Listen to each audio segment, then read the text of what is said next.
huge part of this twin flame journey is about unlocking and connecting to your calling, your purpose, your mission. And you become activated in such a way that it helps you know that you have a desire to fulfill a purpose and a mission to service other people, to help more. And part of that is because as the world awakens, we are being called up to share our gifts to help other people. But one of the biggest problems is people don't know where to start. They don't know what their purpose is. And even if they have an inkling of an idea, they get stuck and they don't know how to get past it, and they don't know how to show up in a way that they can embody and bring it into their physical form. So stay tuned, because today I'm going to share with you 11 tips that can help you take action today in order to fulfill your mission and be living your purpose. Hello, fellow flames. In case we haven't met, my name is Dr. Harmony, and I will help you live fearless, live loved, and live free.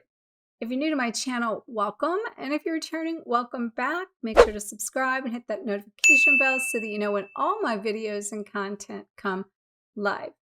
Today, I'm going to share with you 11 tips, strategies, steps that can help you step further into your purpose to be able to fully bring it into form in such a way that you are embodying it. There's a huge calling for people to do this right now. The entire world has a desire to experience more fulfillment, more joy, more contentment, more happiness. And a big part of that is being able to fulfill what it is you came here to do and answer the soul calling to your mission. So let's jump right into the first way, or the first thing for you to think about when it comes to this, is to know and declare and decide that you can have it all. Because one of the biggest things I hear from people is they feel like they have to give up something to do something. And to give you an example, this came through with my group of light workers that I'm working with in my Lightworker Academy. And they're taking some action, and they're setting and some challenges, and they're showing up and making a decision to spend a certain number of hours a day that says they're going to be in their mission. But doing that, even being in that place, they're froze, they're stuck, paralyzed, don't even know what to do, except for even some of the paralyzing fears are coming in that is showing that I technically, being the spiritual being, don't want to be sitting and connected to this computer. But on the flip side, I actually want to be in nature, and I want to go out and do things and connect to the earth. But even doing that, I realize and understand that's not going to get the job done, and that I'm not fully servicing the people and doing what it is I need to be doing in order to help more, because I have the desire to actually do the coaching that's going to take online coaching to expand what my gifts are. So this is kind of what I'm saying. That is kind of an all or nothing concept, thinking you got to give up one thing to get another thing. But what I want you to think about is that it's your choice to decide you can have it all. So you just really need to step into that concept and choose and say, no, I don't have to give up one thing to have another thing. I can fully live out this purpose at its greatest. And yes, I might have to sit down a few hours a day, but I can also go outside and commune with nature, a few hours a day. So the key in all of this is, to make sure that you decide you can have it all is number one. And the second thing you can do is declare abundance. Because another big thing that the spiritual community is doing is feeling like they have to show up in a place that no one's going to pay for their gifts, and they can't get paid for doing what it is they love. And that really, to be the spiritual being has been really encoded in template that it consists of being broke, and that you feel guilty even for receiving the monetary value. And a lot of people have the belief system, you can't charge that much, or you're robbing people and all these things. And know that it's an energetic exchange and a value of who you are, what you believe in yourself. And that when you come into the idea that you value yourself and what you have to offer, when you see it in motion and you see that that's life changing experiences for other people, that you're helping them at such a level that is priceless, you begin to then own the value of your gift, of your craft, of what it is you do. And now you can begin to realize that the money is just an energetic exchange and is the belief system in that whole idea that you need to break through. And that also calls for you letting go of the fear of what other people think or taking on those programs. So you might need to spend some time reprogramming those thoughts, feelings, and belief systems around the money aspect of this. I have a whole entire module in my Lightworker Academy about actually the idea of making meaningful money, and it's been life-changing for the people that's been in there. They've literally been stepping forward without a plan, a program that's put together yet, and taking on some challenges that I've presented, and literally going out there and being in alignment with this, and people showing up that can help, and literally selling a program before they've even created it at a top dollar price for them that is like, oh my gosh. And it's that belief system in oneself that you declare and desire and deserve abundance. And that brings us to the third one of bringing balance to all of your facets so you can actually align with the abundance that we're talking about. And so the first thing that's important in this is that you declare your desires. And so you'll see in this image of my 12 pinnacles of abundance, where at the very top at 12 o'clock, as if it's a clock, it represents the idea that your desires are the number one aspect of this process. Because until you come into what it is you desire, you can't technically move forward with any other aspect. So you super need to get clear on what your desires are, which need to come into alignment with your ability to receive and how deserving you are of things, especially abundance. And keeping in mind, abundance is not all about money.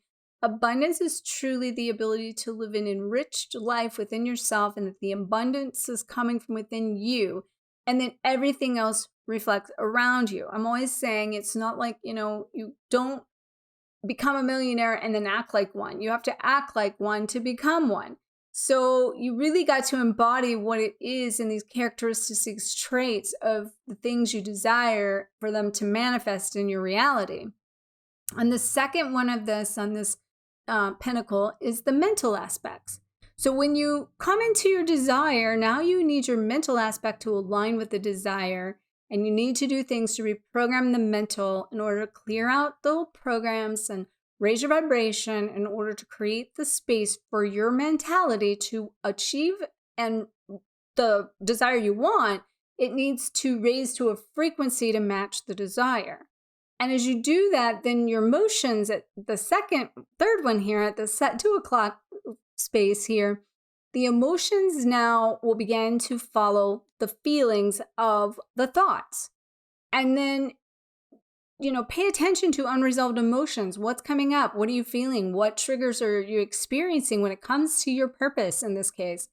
Why do you feel like you can't experience this sense of joy and fulfillment doing what you love versus the fear and the limitation and the lack? So really go deep into these emotions and dive back and see where they're coming from.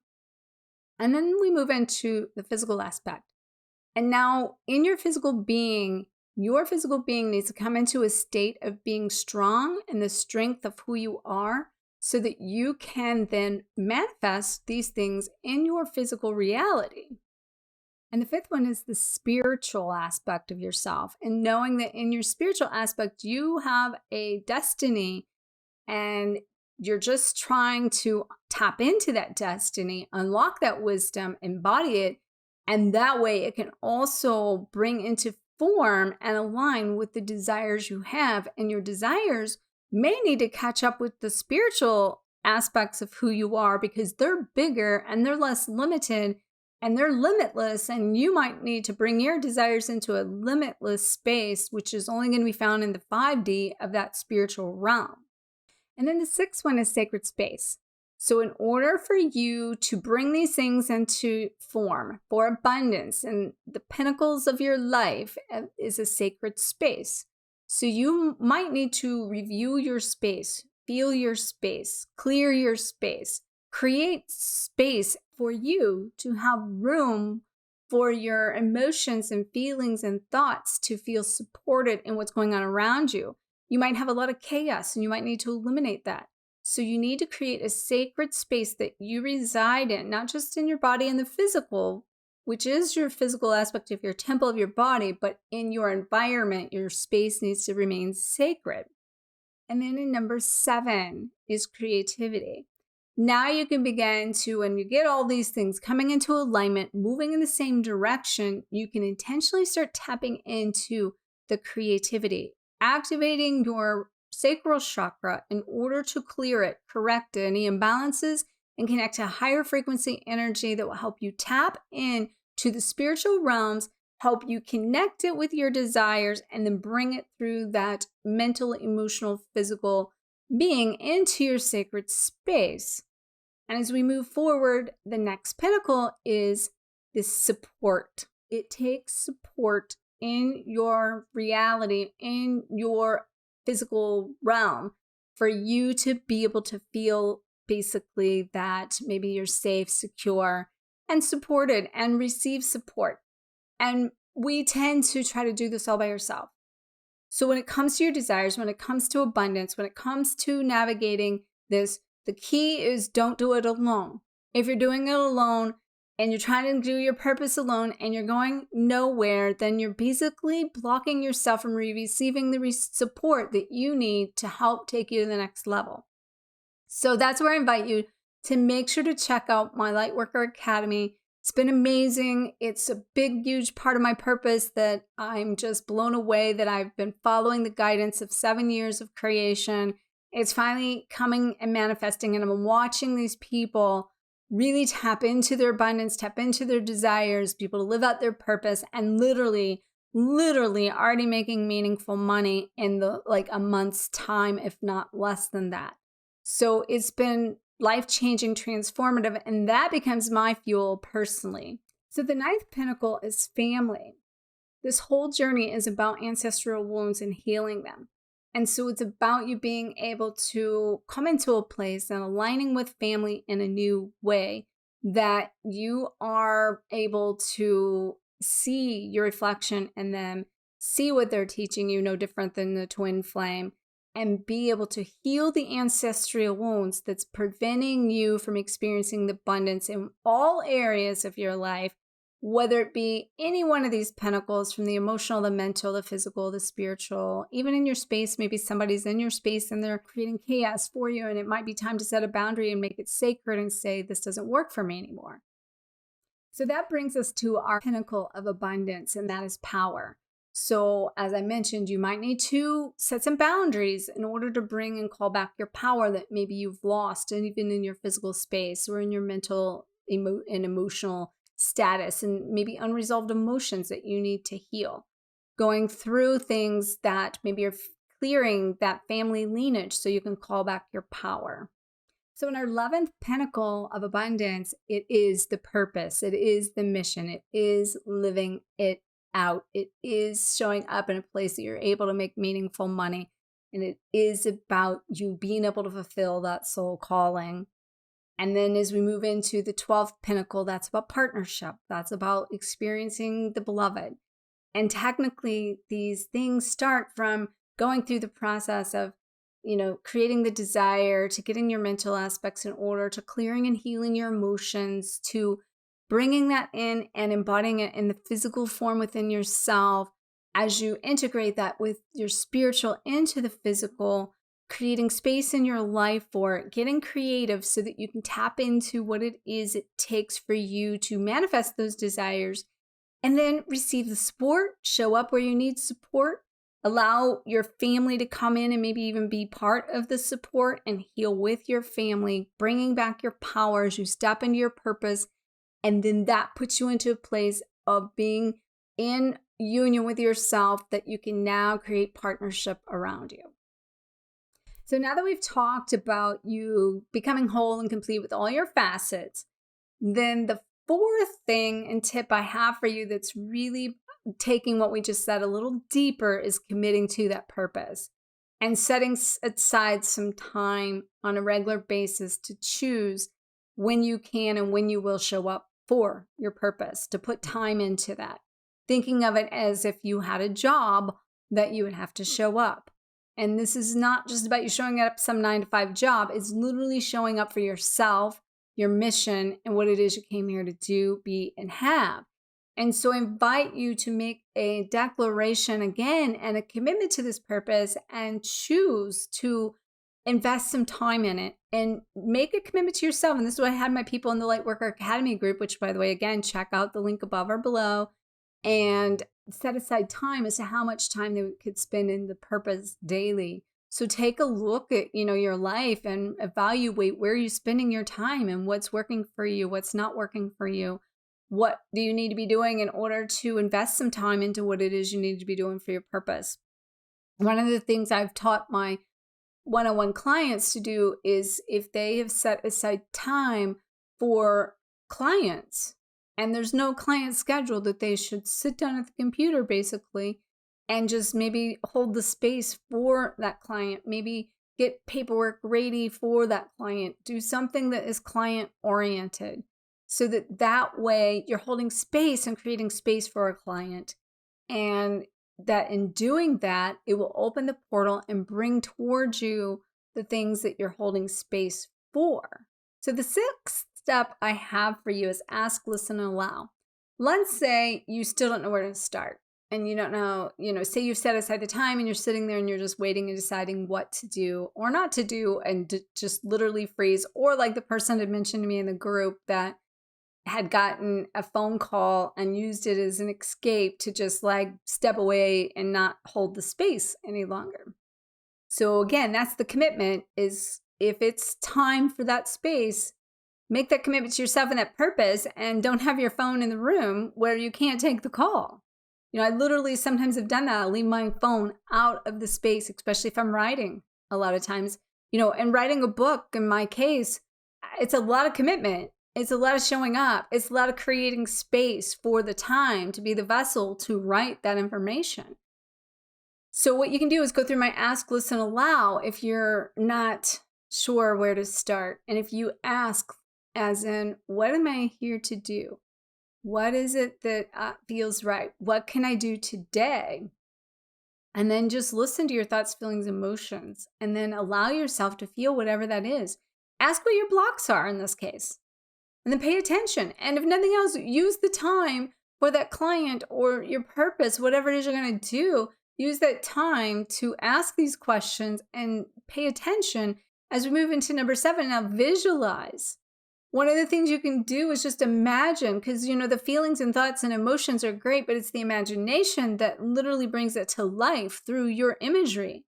So imagine, visualize what your mission is, what it looks like, what it would look like to be having a client in front of you. What would you say to them?